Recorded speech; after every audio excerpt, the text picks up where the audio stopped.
All right, what's up, everybody? So hopefully we are seated in our spots and we are voices off so that you can hear the explanation of what we're going to be doing today.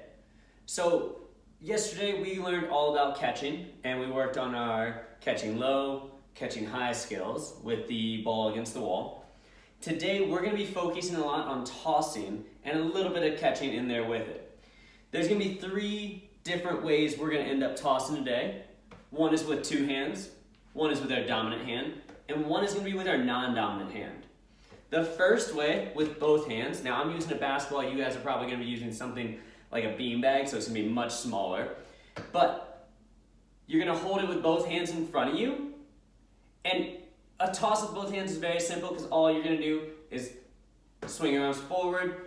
When you toss, your hands are going to continue facing the ceiling. So when we toss, it's always going to be underhand. Our palms are always going to be to the ceiling. That's different than when we're throwing, and we'll talk about that tomorrow.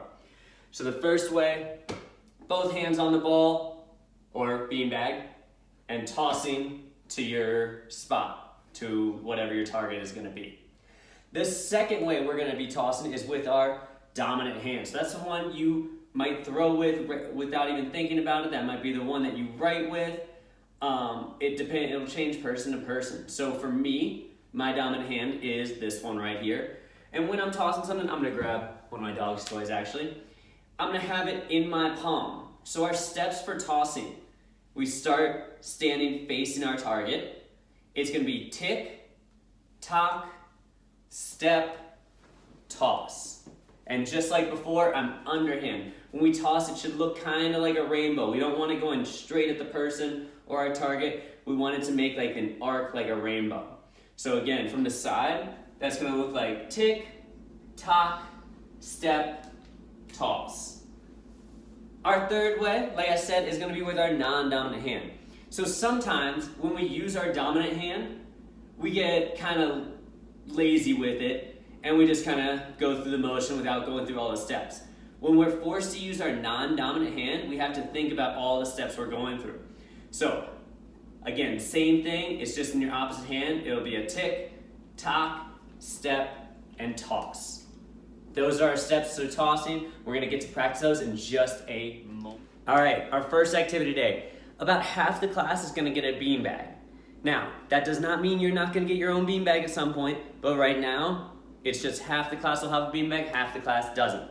So, again, I'm gonna use my dog's toy for this. But this is a game called Toss 3. If you have a beanbag, you cannot move. You are stuck where you are. So you might want to hold your beanbag up so that your classmates know that you need a partner to toss with. If you don't have a beanbag, you're going to be moving around the gym trying to find somebody to toss with. Now the game is called Toss 3, so obviously we're going to be tossing 3 times.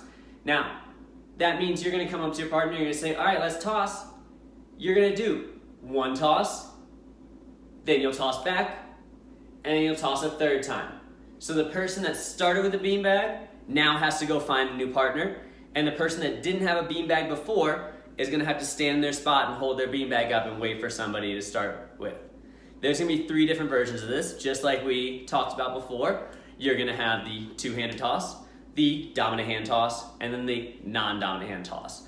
Remember, when we're doing this activity, you are focusing on your tossing skills. So you want to make sure you're taking all the right steps to toss.